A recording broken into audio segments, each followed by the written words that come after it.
What's up, beautiful people? It's your girl Tia Things back with another YouTube video, and today you've seen it, you probably guessed it, we are back with a book review of Happy Place by Emily Henry. And I have to say, the book cover alone just sucked me in. You put pink on anything and I'm in. Call it a day. Now, this book review is probably one of the most requested. I got so many comments on my Instagram, on my story boxes, all asking for a review of Happy Place. And I have not been living under a rock, okay? I've been seeing this book all over Book Talk, Bookstagram, book clubs. Like, everyone is talking about it for the last couple months. It has been everywhere. So I definitely ended up getting it. In all honesty, I wasn't on the first bandwagon because I had a serious reading slump from like end of April to mid-May, and that is when I decided, you know what, I'm gonna just buy some books, forget it. And I went to buy just two, but I bought two hard books, paperbacks, just because I was like, I feel like I need a book, not my Kindle, to get out of this reading slump. So this was one of the two books that I bought in that little book purchase. And I'll be honest, I have to credit Happy Place for getting me out of my book slump entirely. It was the first book I read that I just really flew through. I was so dedicated to it, to the characters, to the storyline, and I really liked it. So I'm gonna get into a full review and like a little recap of the story. So first and foremost, let me be also honest in one thing. Everyone had been talking about it, but like I went in completely blind. I didn't read the summary. I didn't really listen to any summary TikToks. All I saw were people recommending to read it nonstop. So I really didn't know what I was getting into, and I just assumed it was called Happy Place and it was a happy book. My bad.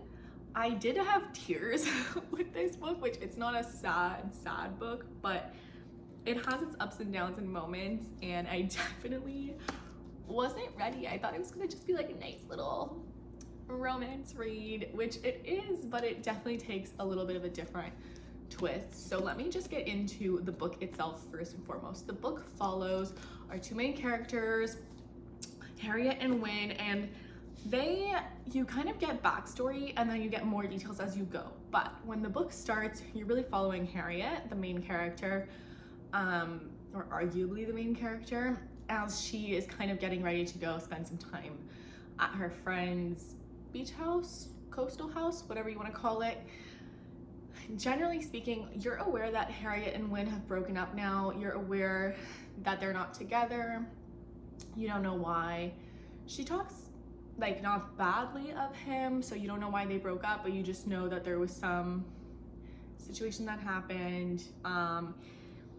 And in the end, she gets to her friend's, like, we're gonna call it beach house, even though I know it's technically like coastal, I guess, or whatever you want to call it. She gets to their vacation home that they've been going for years, and her friend is there. All her friends are there. She and Wynne had discussed that she would go this year. And you also get a bit of like the backstory there that their friends is like a mutual friend group. Like, they really are like 5 or 6, whatever they are, that are since college, all of them, and it's not like her friends or his friends, so it makes it a bit more complicated with her breakup.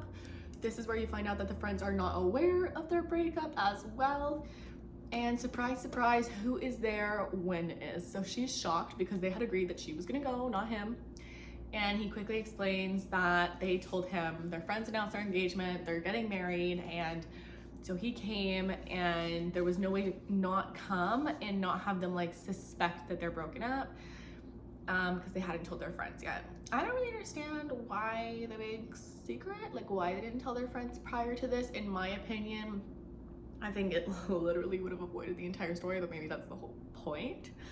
But basically, as the week goes on, their friends are just praising them and being like, you're the reason why we believe in love. So they're like, we have to keep faking this relationship until they get married. We'll tell them later when they get back from their honeymoon or something, and call it a day. There's one friend that's very like go with the flow, but like you could tell she has a little bit more anxiety, and she's there with her girlfriend or wife. And then the other friend is like complete opposite. Like, she's got lists and what we're doing today, and the itinerary is packed and it's very intense. she's the one getting married. So I feel like from the start of meeting these friends and getting the vibes, we kind of all feel like they're all going through some shit and no one's telling each other, which I loved because you have no idea what's happening. And then the story progresses. Wynn and Harriet are basically pretending to be together, which is obviously stirring up old feelings. It's pretty obvious as the reader that Wynn is still in love with Harriet, especially when she's like drunk and he's taking care of her and the things he says. And same with her, you get a little bit less obvious tips, but still there, like she's wearing this t-shirt or things like that where it's like, if you were really done and over someone or they did something horrible to you, you wouldn't feel that way. So it definitely makes the reader think like, what the heck happened?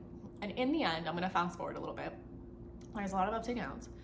In the end, you find out that they simply broke up because essentially they kind of never really told each other the real shit. And that led to them kind of hiding a lot and pretending a lot, and time and lack of effort kind of just pulled them away. Literal distance. There's like a lot of little things that kind of added up.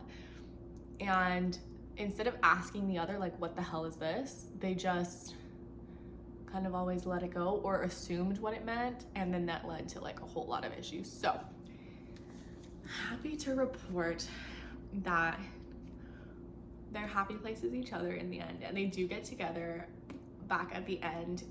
But like, be fully aware this is not just like an easy, not that it was a difficult story to read, but just like it's a very different storyline of romance, which I appreciated. It was like a twist on like fake relationship, because they're not just like faking it with like a stranger that then you fall madly in love with. It's like someone that you know really well actually, and that you were engaged to and marrying, and then where that leads to in the story. So I really liked it, personally speaking.